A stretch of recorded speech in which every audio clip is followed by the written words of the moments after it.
پہلے ہم نے ایک سانحہ نہیں دیکھا، ایک سے زیادہ سانحات ہم دیکھ چکے ہیں، اس لیے اس طرف کوئی رخ نہ کیا جائے۔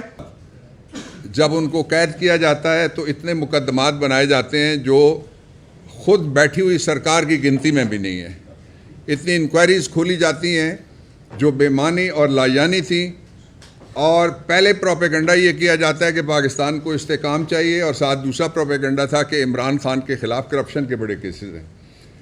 عمران خان قوم کے سامنے، پوری دنیا کے سامنے سرخرو ہیں، آج تک ایک ٹیڈی پیسے کی کرپشن کا کوئی مقدمہ ان کے خلاف نہیں بنایا جا سکا۔ دوسرا یہ کہ یہ نظام ایکسپوز نہیں ہوا، ایکسپائر بھی نہیں ہوا، یہ نظام کریش ہوا ہے بیسیکلی، اور یہ نظام صرف نہیں بلکہ اس نظام کا انتظام کرنے والے اور اہتمام کرنے والے وہ بھی قوم کے سامنے ایکسپوز ہو گئے۔ یہ ایک فرضی نظام تھا جس میں جیتی ہوئی پارٹی کو باہر رکھ کے اور ہارے ہوئے لشکر کو قوم پہ مسلط کیا گیا۔ اس میں کوئی مس ایڈونچر کی بات نہیں ہے، میں اس کو میڈ وینچر کہنا چاہتا ہوں جو عمران خان کے ساتھ سلوک کیا جا رہا ہے، اور اس کے حوالے سے ان کی بہنیں اور خاص طور پہ علیمہ خان جو انہوں نے اسٹریٹ موومنٹ شروع کی تھی، اس کا ایک آدھا کلائمیکس آپ نے دیکھا لوگوں میں، آدھا کلائمیکس آپ نے ایک جلسے میں دیکھا، باقی آپ کے سامنے ابھی رکھا جائے گا۔ میں ایک بات ضرور کہنا چاہتا ہوں کہ پاکستان میں ہم کسی قیمت کے اوپر بھی، جان ایک دفعہ ہی جانی ہوتی ہے، وہ روز نہیں جانی ہوتی، لوگوں کو آزمایا نہ جائے۔ عمران خان کے خلاف ہم مرسی ماڈل نہیں چلنے دیں گے کسی قیمت کے اوپر بھی، کہ اندھیرے میں رکھا جائے۔ آپ نے دیکھا تھا مرسی کا ٹرائل جب ہوا تھا تو اس کے اندر، اور یہاں مماثلت یہ ہے کہ وہاں جج نظر نہیں آتے تھے ملزم کو، یہاں واٹس ایپ پہ ٹرائل ہوتا ہے، جج نظر نہیں آتا ملزم کو، وہاں پہ پنجرے کے اندر سلاخیں لگا کے اور مرسی صاحب کی پکچر دکھائی جاتی تھی۔ اتنا اس قدر شدید وہ مس ٹرائل ہوا، اور اس قدر شدید وہاں بین الاقوامی قوانین کی بھی دھجیاں بکھیری گئیں۔ اس سے زیادہ یہاں ہو رہا ہے، ان کے نام کے صحیح وکلا تو ساتھ کھڑے ہوتے تھے، یہاں عمران خان کو وکیلوں کی سہولت سے، جو آئین کے آرٹیکل 10 میں لکھا ہوا ہے کہ جرم کتنا بھی شدید ہو، کتنا بھی کبھی ہو، کتنا بھی بڑا ہو، کتنا انٹائی سوشل ہو، اور بے شک جرم کرنے والا وہ جس نے پاکستان کی لا انفورسمنٹ کے سامنے بیٹھ کے کہا کہ میں نے تمہارے ملک میں 3 صوبوں کے اندر جا کے میں نے خود دہشت گردی کروائی ہے، اس کو بھی وکیل تک رسائی دی جاتی ہے، کونسل تک رسائی دی جاتی ہے، اور عمران خان کو بیٹوں تک بھی رسائی نہیں ہے، بہنوں تک رسائی نہیں ہے۔ بیگم جو بشرا عمران بھی ڈٹی ہوئی ہیں، ان کی وجہ سے یہ ایک پولیٹیکل ہاسٹیج انہوں نے بنایا ہوا ہے۔ عمران خان کو اغوا کیا گیا اور ایک سیاسی ہاسٹیج کے طور پہ ان کی بیگم کو بھی پھر بند کیا گیا۔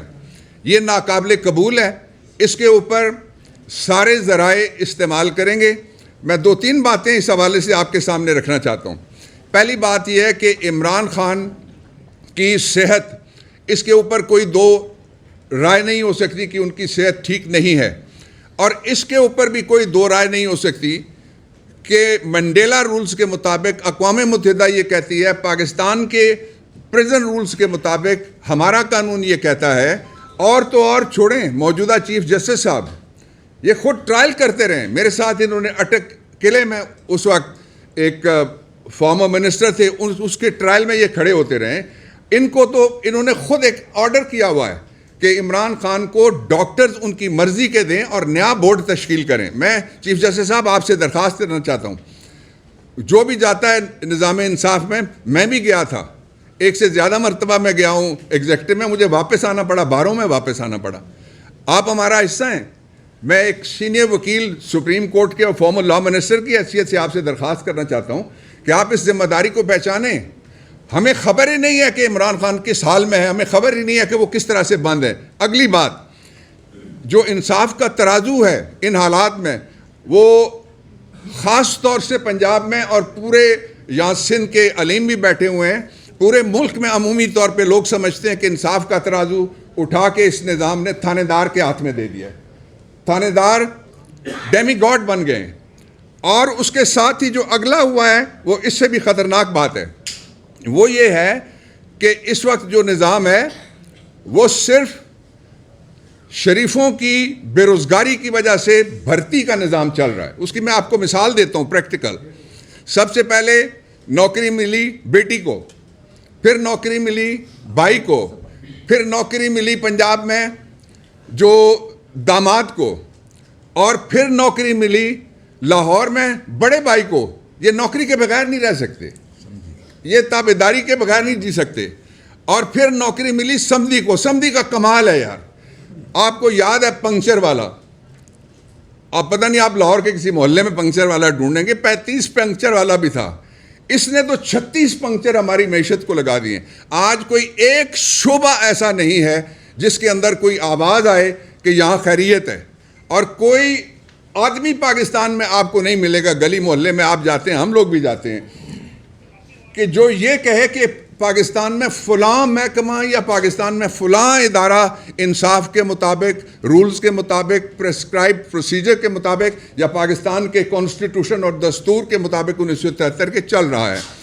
ان حالات میں یہ جو شریف روزگار سکیم چل رہی ہے اور نظام اور انتظام والے فیل ہو چکے ہیں، اس کے سامنے دو راستے بچتے ہیں۔ ایک تو یہ کہ اگر یہ لاوارث ملک ہے تو اس کو جانے دیا جائے کھڈے میں، کہتے ہیں ٹرک والے کے لگے گا تو آواز آئے گی۔ ہم ایسا نہیں ہونے دیں گے۔ اس ملک کے لیے ہمارے آباء و اجداد نے قربانیاں دی ہوئی ہیں، ہم نے اپنی جوانیاں دی ہوئی ہیں، اس ملک کے اندر رہ کے سارا کچھ سہ کے ہم ادھر ہی ہیں۔ اس لیے ہم یہ کام نہیں ہونے دیں گے، پاکستان کے ساتھ کوئی مس ایڈونچر نہیں ہونے دیں گے۔ لیکن جدھر حالات پہنچائے جا رہے ہیں وہاں، یہ میڈ وینچر والے جدھر حالات پہنچا رہے ہیں وہاں مس ایڈونچر ہونے کے بھی چانسز ہیں۔ آج آپ دیکھ لیں، عمران خان جب یہاں تھے اس وقت بلوچستان میں کیا صورتحال تھی، سندھ میں کیا صورتحال تھی، خیبر پختونخوا میں کے پڑوس میں اور مغربی پڑوس میں کیا صورتحال تھی، اور پنجاب میں کس طرح سے کرائم ریٹ کہاں پہ تھا۔ آج کسی جگہ سے بھی کوئی خیر کی خبر نہیں آتی۔ مرنے والے سارے پاکستانی ہیں، مرنے والے چھوٹے ہیں تو ہمارے بچے ہیں، خواتین ہیں تو ہماری بہنیں اور بچیاں ہیں۔ اس لیے حالات کے دھارے پہ ہم نہیں چل سکتے، ہم حالات کو تبدیل کرنے جا رہے ہیں انشاءاللہ العزیز۔ اور اس کے لیے جو اس ساری بات کا نتیجہ ہے وہ دو نقطوں میں نکلتا ہے۔ پہلا نقطہ یہ ہے کہ ایک فیل شدہ نظام اور اس کے فیل شدہ انتظام کرنے والے اگر اصرار کرتے رہیں گے کہ یہی نظام پاکستان کو چاہیے، تو پہلے ہم سانحات دیکھ چکے ہیں۔ پہلے ہم نے ایک سانحہ نہیں دیکھا، ایک سے زیادہ سانحات ہم دیکھ چکے ہیں۔ اس لیے اس طرف کوئی رخ نہ کیا جائے۔ پاکستان کے لوگوں کو دو طریقے ہیں، ایک یہ کہ عمران کو ریلیز کر کے، اور جو حکومت ہے آپ فارم 47 نکالیں گے تو 24 گھنٹے میں پاکستان کے اندر جمہوریت آ سکتی ہے، یہ شارٹیسٹ راستہ ہے۔ دوسرا راستہ یہ ہے کہ ایک فیئر الیکشن کمیشن اپوائنٹ کیا جائے، ایک فیئر پروسیس آف الیکشن ہو، جو ووٹ دیتے ہیں ان کے ووٹ گنے جائیں، ووٹ گننے والے اپنی جیب سے نکال کے ووٹ نہ گنیں، اور ایک نیا الیکشن ہو۔ لیکن اس سے پہلے فوری طور پہ جو دوسرا نقطہ ہے وہ یہ ہے کہ عمران خان کی خیریت، پوری دنیا کے اندر آوازیں اٹھ رہی ہیں، پاکستان، عمران خان پاکستان کی جان ہے اور پاکستان عمران خان کی جان ہے، لازم و ملزوم ہے دونوں، عوام کے حد تک بھی اور ریاست کے حد تک بھی۔ اس لیے فوری طور پہ عمران خان کی خیریت جاننے کے لیے ان کی فیملی کو رسائی دی جائے، ان کی بیگم صاحبہ کو رسائی دی جائے، بیٹوں سے بات کروائی جائے۔ اس پہ بھی آرڈر ہے سپریم کورٹ آف پاکستان کے موجودہ چیف جسٹس صاحب کا کہ بچوں کے ساتھ جو آپ بات کراتے ہیں وہ پیریوڈیکلی مہینے میں 2 سے 3 دفعہ وہ کروائیں، وہ فوراً کروائی جائے، اور ان کو اس سب سے پہلے ایک ان کی مرضی کے اسپتال میں شفٹ کیا جائے، اور اس میں ان کی بینڈ ڈاکٹر ہیں ان کو بھی شامل کیا جائے، اور ان کی مرضی کے ڈاکٹرز شامل کیے۔